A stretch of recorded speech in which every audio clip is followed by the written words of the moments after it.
এদিকে আসেন, সামনে আসেন। না তিনজনে একসঙ্গে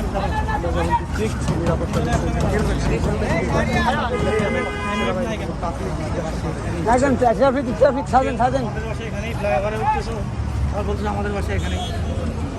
গাড়ির কাগজ আছে? গাড়ির কাগজ আছে কিন্তু বাসা আমার বড় গাড়ি। Driving licence? কেন ভাইয়া, তুমি তো ড্রাইভিং লাইসেন্স নেই। কীভাবে ফ্লাইওভারে উঠবে? সরি বাবু, এইভাবে বললে হবে?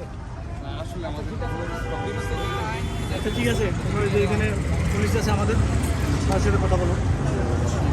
আসতে সারাদিন আসতেছে ওই উনি আসতেছে না, ওখানে যাই আসুন আপনারা আসেন। না এখানে থাকবে ওখানে থাকেন উনি আসুক। বুঝতে পারছি। আচ্ছা এফজেড ওই গাড়িটা আপনি একটা বাইক রাইড করতেছেন, আপনার কাছে ড্রাইভিং লাইসেন্স নাই, পেপারস নাই, কীভাবে রাইড করতেছেন? বুঝি না, মনের ভুলে রেখে আসছেন? মনের ভুলে কীভাবে রেখে আসছেন? আপনার ড্রাইভিং লাইসেন্স পেপার ছাড়া আপনার রুটে বের হতে পারেন? জি জি, আপনি হেলমেটটা খোলেন।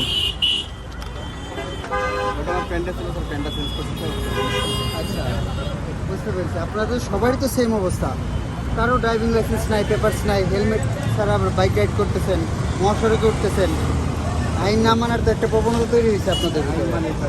তো আপনার ড্রাইভিং লাইসেন্সটা তো অন্তত দেখাবেন, গাড়ি পেপারস আছে সাথে, দেখি বের করেন।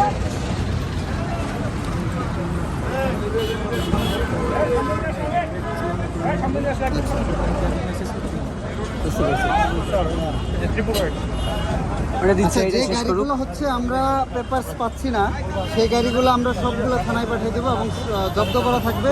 পরবর্তীতে যখন তাদের কাগজ আপডেট হবে তখন তারা গাড়িগুলো ছাড়িয়ে নিয়ে আসবে, তাদের নির্দিষ্ট জরিমানা প্রদান করে। এছাড়া আমাদের কাছে কোনো অপশন নেই, সবগুলো গাড়ি থানায় চলে যাবে। আর যাদের যাদের কাগজপত্র আছে তাদেরকে আমরা এখন প্রসিকিউশনের ব্যবস্থা করবো।